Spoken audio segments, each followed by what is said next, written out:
ನಮಸ್ತೆ news Karnataka one ಚಾನೆಲ್ಗೆ ಸ್ವಾಗತ. ಮಾಜಿ ಮುಖ್ಯಮಂತ್ರಿ ಯಡಿಯೂರಪ್ಪ ಅವರ ಮೊಮ್ಮಗನ ಮದುವೆಗೆ ಆಗಮಿಸಿದ ಉಪರಾಷ್ಟ್ರಪತಿ ಧನಕರ್ ಆಗಮಿಸಿದ ಸಂದರ್ಭದಲ್ಲಿ ಗಮನ ಸೆಳೆದ ಬಿಜೆಪಿ ಮಾಜಿ ವಿಧಾನ ಪರಿಷತ್ ಸದಸ್ಯ ಡಿಎಸ್ ವೀರಯ್ಯರವರ ಸುದ್ದಿ ನಿಮ್ಮ ನ್ಯೂಸ್ ಕರ್ನಾಟಕ ಒಂದರಲ್ಲಿ ವೀಕ್ಷಿಸಿ.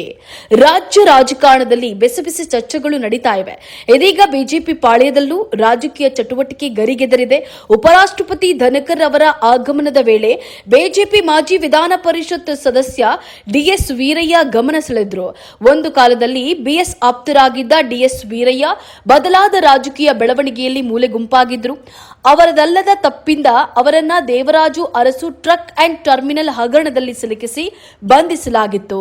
ರಾಜಕೀಯವಾಗಿಯೂ ಅವರಿಗೆ ಯಾವುದೇ ಸ್ಥಾನಮಾನವನ್ನ ನೀಡದೆ ಅವರನ್ನ ಮೂಲೆಗುಂಪು ಮಾಡಲಾಗಿತ್ತು. ಅಲ್ಲದೆ ರಾಜ್ಯಪಾಲರ ರೇಸ್ನಲ್ಲಿ ಮುಂದೆ ಇದ್ದ ಇವರನ್ನ ಕೈ ಬಿಡಲಾಗಿತ್ತು.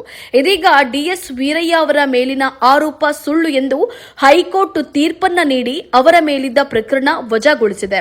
ಇದರಿಂದ ನಿರಾಳವಾಗಿರುವ ವೀರಯ್ಯ ಅವರಿಗೆ ಇದೀಗ ಪಕ್ಷದ ಚಟುವಟಿಕೆಗಳಲ್ಲಿ ಭಾಗವಹಿಸುವಂತೆ ಬುಲಾವ್ ಬಂದಿದೆ.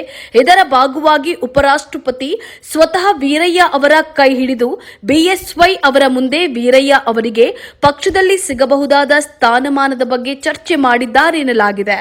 ಯಡಿಯೂರಪ್ಪ ಬಿಜೆಪಿ ಸಂಘಟನೆ ಮಾಡುವ ಸಂದರ್ಭದಲ್ಲಿ ಅವರಿಗೆ ಸಾಥ್ ನೀಡಿದ್ದ ವೀರಯ್ಯ ದಲಿತ ಮತಗಳು ಬಿಜೆಪಿ ಕಡೆಗೆ ಸೆಳೆಯುವಂತೆ ಮಾಡುವಲ್ಲಿ ಯಶಸ್ವಿಯಾಗಿದ್ರು.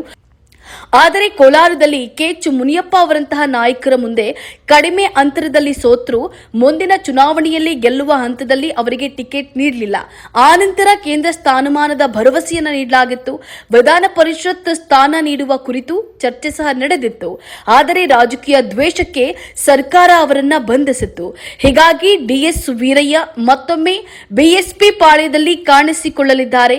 ಇತ್ತೀಚಿನ ದಿನಗಳಲ್ಲಿ ಬಿಜೆಪಿಯಿಂದ ದೂರಾಗ್ತಾ ಇರುವ ದಲಿತ ಮತಗಳನ್ನ ಸೆಳೆಯಲು ವೀರಯ್ಯ ಪ್ರಬಲ ಅಸ್ತ್ರವಾಗಲಿದ್ದಾರೆ ಎನ್ನುತ್ತವೆ ಬಿಜೆಪಿ ಮೂಲಗಳು. ನ್ಯೂಸ್ ಕರ್ನಾಟಕ ಒನ್ ಬೆಂಗಳೂರು ನಗರ ವರದಿ ಡಾಕ್ಟರ್ ಗೀತಾ ಕಶ್ಯಪ್. ಪವಿತ್ರ